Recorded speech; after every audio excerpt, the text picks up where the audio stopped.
because she was also talking about how, yes, they focused on oil, and we all know that that's been a very big problem for us, you know, because it has provided the biggest... What do we mean by focusing on oil? No, she was saying, let me be very clear on that. Our focus on oil, our dependence on oil rather, you know, has been the reason why we've not been able to get these other sectors working. I mean, this other sector that contributes a large percentage to our GDP, but doesn't seem to be contributing a commensurate amount to the Federation account as the problem. And she says that now there is a plan on the way to ensure that these other areas are brought up. Listening to her, did you get an idea or the sense that there was, you know, that there is actually that plan in terms of detail, you know, for each sector to ensure that this no, well, first of all, as far as I know, yes, I'm not a day-to-day student of the detailed files they pass around. But I don't see any plan. But you see, as I said, you don't need to micro-plan. You cannot be diversifying if your exchange rate is not right. You cannot be diversifying if your price structure, if your interest rate structure, if you are not maximizing your latitude to mobilize savings. It's when you have pool savings, then the structure, the price structure of the interest rates will emerge.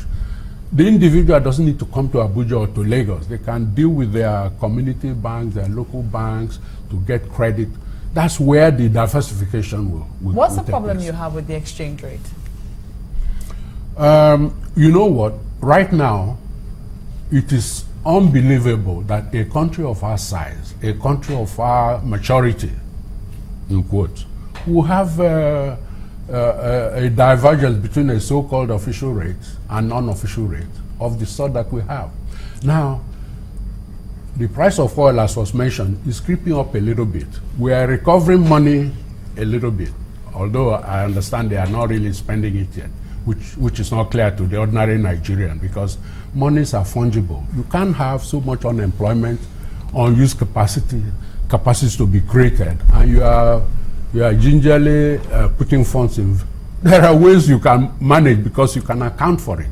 And I think we have the people there who can account for the funds, but they have to be used to get the economy going.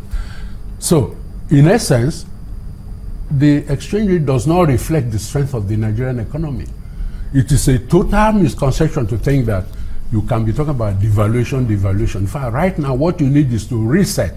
And I was amazed, you know, I've been using this term for quite some time. I was amazed to see a World Bank or IMF statement that talked about reset. Reset means somebody has to realize that you can't maintain such disparity in the exchange rate. The exchange rate probably should be around 200, 215 for starters. You reset it there, and then you mobilize the funds. You don't have these funny distinctions as But that's another word for devaluation, isn't well, it? but the thing has gone down to 350, 400, okay? And devaluation takes place in every market in this country, in the villages. Prices are changing in response to relative changes in demand and supply. That's what it's all about. It is the totality of that that goes through the exchange rate, depending on the size of the foreign sector. So it's only in this country that it seems to be some, I don't know, it's like cutting off somebody's legs or cutting off the legs of your chairs or something. What is wrong with price changes? It happens every day. You open the financial markets, you see all the currencies are going up and down. But those changes are small because the base is so large. And the changes are so small in relation to the base. But do you think so this fixation here is absurd. Do you really think it's something we can afford? Because the central bank says... No, let me tell you. It is not devaluation. You've gone way below devaluation. Do you get it? And we should get it.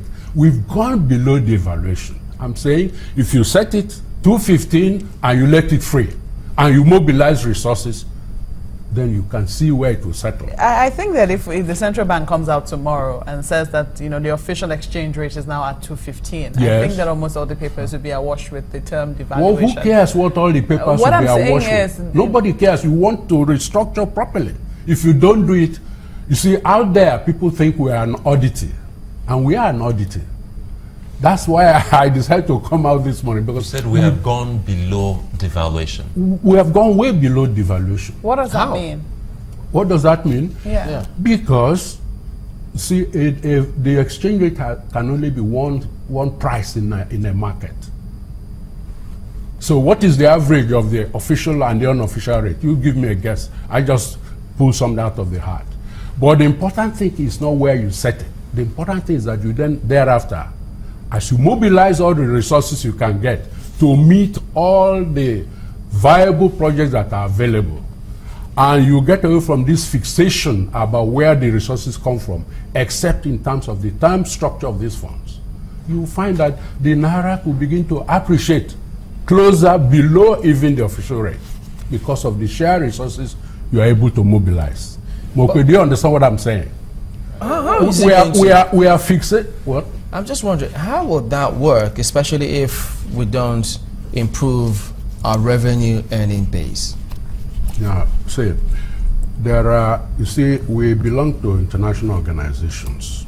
What has hit us is a drop in our export price. There are facilities. Let me take the fund, which is anathema, but it's only anathema in our mind. They were set up to assist countries. Mukwe, you understand what I'm saying? Mm-hmm. They were set up to assist countries where all of a sudden you have a sharp drop in your major export price. To make sure that you didn't just go down, you can sustain the level of economic activity, and it gives you a time to restructure, to retool, to realign your prices and interest rates and so on, tariffs, taxes, and all these are all the things we should be changing. We've talked about, we've made statements about this. I don't see what we've done about tariffs, taxes. All of these things, you see, like I explained one time here, you are dealing with, you have a machine like a 747. I think that was the example I used. And you see all those little pins. You have to, in order to stabilize the system, you have to know precisely what rates you are changing, your income taxes, your personnel taxes, and so on and so forth. You mobilize resources to and re-lend to the private sector, so they don't have to come to the central bank to ask for foreign exchange. You see, that's how it works. But as I said, you can have a notion of giving giving the market, official market, and the private market. What do you think is a weighted average? You start with that. This is the job the central bank should do. But thereafter, you mobilize all resources, because once you mobilize all the resources, you have to live with where it breaks even. What if the central bank believes it's a false, what did you say? False. I mean, what did you say? The weighted average. No, I just put the it. Difference so between you said if the central bank believes this is false. I mean, that this is not really the level of where the Naira should be. Well, the central bank should be able to use its judgment. That's why you need people who can use their judgment. We are not interested in like or dislike. We are talking about the market. That's what all this is about, is the market. You understand? As I said, you can set it. If it's not right, it will move. But in the meantime, you are not rejecting funds that will help you get the economy. That's the real reflation of the economy. It's like we are borrowing from China, from India, from the World Bank, from ADB, anywhere else, in order to get the projects going. And they can see the perspective of your ability to grow because of the strength of the economy. When you talk about mobilizing resources and about the taxes, yes, what does that mean? Increasing taxes?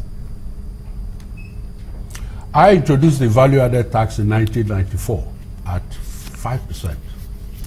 I headed the Niger Delta technical study, and I suggested in that report, which we've never really used, that this would be an occasion to adjust the value-added tax. Let it be that this is every Nigerian's contribution to growing the Niger Delta to the sort of thing we see in Dubai.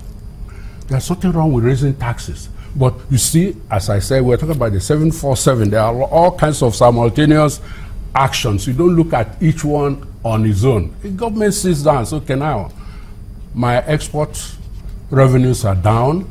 I'm a member of this organization. This is cheap money. Cheap money. When we talk about cheap money, that's where you usually start, and that's why they ration it among their countries. So how much can I get from there? How much can I get from this? The World Bank will give you export support financing, but they will certainly fund your medium and long-term projects like rails and so on. And you go through that system. Then how much is your gap? How much can you get to fund IDPs? The UNDP or UNICEF, they can give you grants, so your budget doesn't have to be taken care of. Your hard earnings don't go to funding relief and other social sectors. It's a whole range of things. That's what I mean by there are buttons you have to, you map out what you have to do.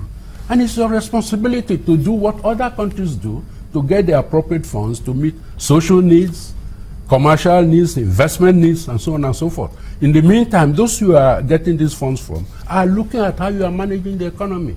Is your exchange rate representative? Are your prices representative? Are your taxes optimal? The Greeks had a lot of problems with that. So you know precisely how you can prime every single one of these things to achieve your goal. That is the kind of work you're supposed to do.